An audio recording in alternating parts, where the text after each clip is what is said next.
It is usually a good idea to check the times of tides before setting out on a long walk.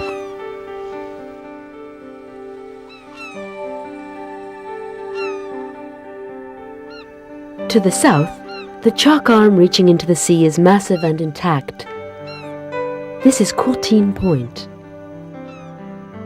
Sailing toward the north, we slowly discover the arches that have made Étretat famous.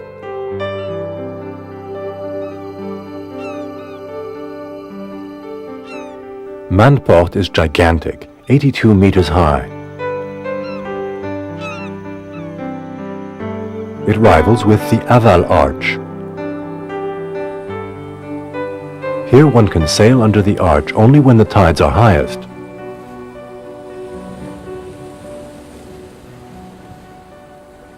Another arch nearby has collapsed, creating a 70-meter high needle, one of the most well-known formations on the coast.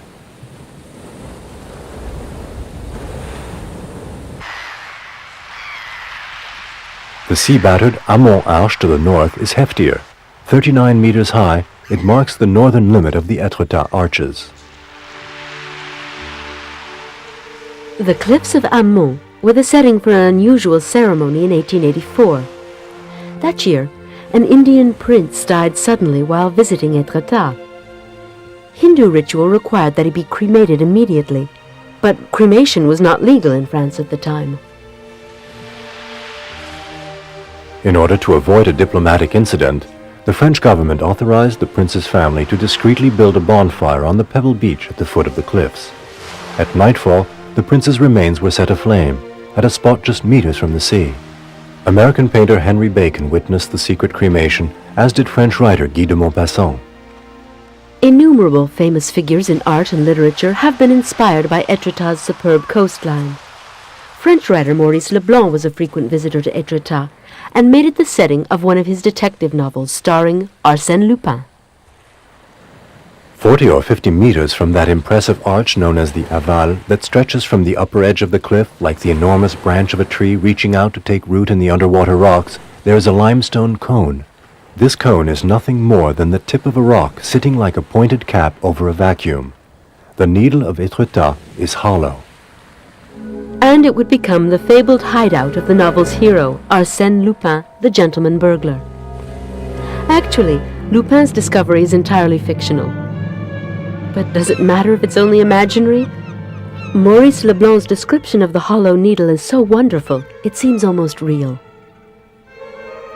An enormous rock, over 80 meters high, a colossal obelisk, sits upon a granite base, wide at water level and tapering up to a peak, like the tooth of a gigantic sea monster.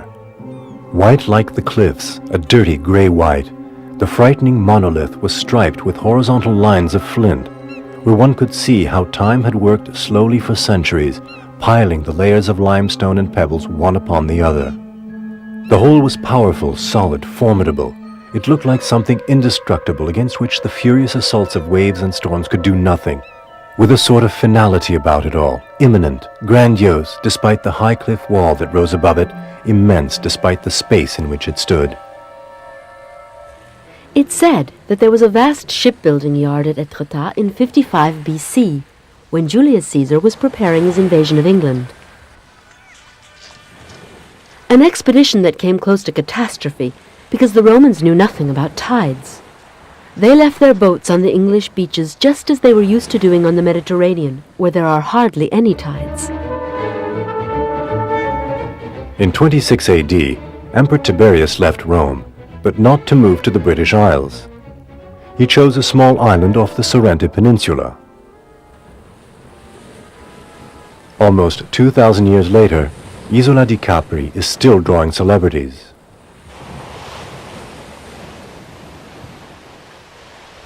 Capri is a small mountainous island whose highest peak reaches 590 meters. Marina Grande is the main port.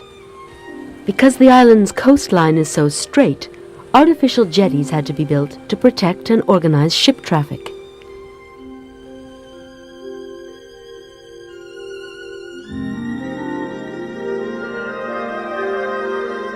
The island is only 6 kilometers long and 3 kilometers wide. It's a natural extension of the Sorrento Peninsula. Here the coastline is steep and dangerous. From its many panoramic viewpoints, one has wonderful views of rocky inlets, points, capes, and cliffs.